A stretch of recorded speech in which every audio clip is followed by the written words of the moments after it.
видите в днешното видео, ще си купя талисман на канала. В момента вървя към зоомагазина. И в зоомагазина ще ви го покажа, ще ви кажа какъв е. А пък после като се прибера, ще му намерим и ще му измислим и име. А вие не забравяйте да гледате до края видеото, защото ще се получи много готино. Хора, нека да не ви бавя и направо да се срещнем при магазина. Хора, пред магазина за риби. Сега влизаме вътре. И хора, аз съм решил да взема една определена риба, която ще е сама. Ще видите, ще изсложим пясък отдолу, ако трябва ще изсложим украшения и така нататък. Добре, нека сега да ви покажа коя е рибата. Така. Хора, ето я рибата. Тя е черно и синьо. Има много различни. Но аз лично ще избера ето тази. За украшения може да изберем от растенията или каквото и да е, но за сега мислям да вземем едно ето такова топче. И то обикновено сбъдва желания. Взимам рибата и топчето и ще се срещнем вкъщи. И ето ни хора вкъщи. Нещата за рибата са ето мали. Облякох всичко с турбата. Така, нещата за рибата са ето тук. Това е една помпа, която би трябвало да пречисти камъните. Не знам. Дали ще работи, ще я видим. Има и ето я храната. Тя е, както виждате, на гранулки. Дава се по 5-6 на ден. Имаме... Как да ви го покажа? Нещо като водорасло. Показах ви го, което аз ви го показах в видеото. Което сбъдва желания. Така де, оставаме го настрани и най-важната част. Рибата! Ето я. И трябва да се вижда по-добре. Малко е постановката, ако се вижда ето тук. Къде самата рибка е тази? Доста е готина. Ще е талисман, както казах в началото на канала ми. И за име съм го мислил и, нали, понеже канала ми е Icy Games. И обмислям да е нещо като Icy. Нещо от сорта. Вие пишете долу в коментарите какво име искате да е. Сега ще ви покажа и самата сфера, в която ще бъде рибата. Сфера, аквариум, ето я. В сравнение с главата ми не е чак толкова голяма. По този начин горе-долу. Къде? Добре, това ще бъде сферата, рибата, така да го кажем сферата, рибата ще бъде ето така вътре и ще стои до бюрото във всяко видео. Сега нека да преминем и към пълненето му. Като цяло, стъпките за пълнене са първоначално се слагат камъчета в това, които задържат самата мърсотия. Слагат се камъчетата, после се слага 1/3 вода, изчакват се, слагат се едни специални капки, после се изчакват 10 минути за да се утаят основните части от хлора. Основните части на хлора. И После се слага рибата. Те ти я слагат, както виждате, в вода. То няма иначе как. Тя, както виждате, сега спи.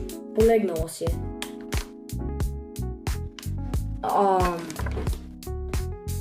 Да. Слага се в аквариума и се допълва горе-долу до 4 см, понеже май може да скочи. Нямам никаква идея. Така де, нека да сложим пясъка. И ето ви хора, напълнихме колбата с 1 см пясък. Време е да напълним с вода. Ще изчакам 10 минути и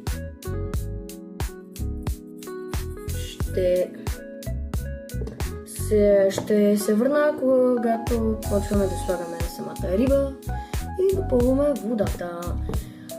Също за водата, която сега ще сложим, 1/3 от количеството, трябва да е хладка. Тя после си се стопли, но най-добре е да е хладка. Така де, хора, ще се върнем, когато минат 10 минути след слагането на водата. И ето ме хора, обратно сипах водата, тя е общо взето кристална. И сега е време да сипем рибата. Ти вече не спиш, аз те знам тебе.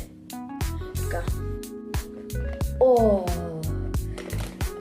Има ластик като цяло, което е хубаво. Не е нещо друго. Не е вързано на възел, хубавото е, че е с ластик.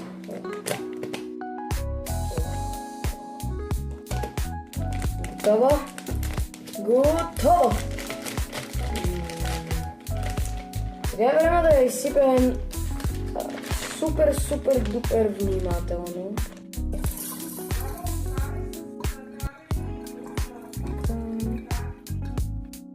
Можете? Браво!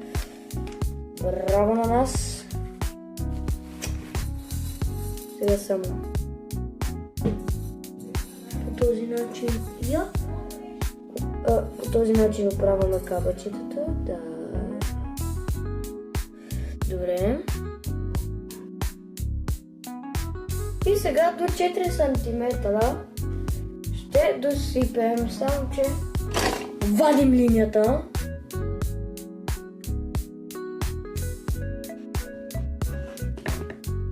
Някъде ето до тук.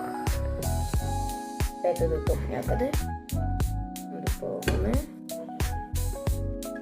Така.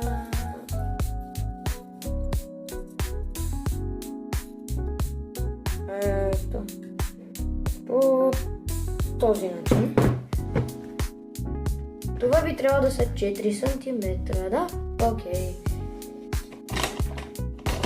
Няма да ги мерим чак точно, но добре дошла към новия си дом. Ето я, хора. Чакайте сега. Ей! Завъртаме я. Бавно и полека, за да я видите. Няма да я храним още първия ден. Бум, бум, бум, бум. Ето я. Рибката ще ви прочита на всички коментарите изобщо, да?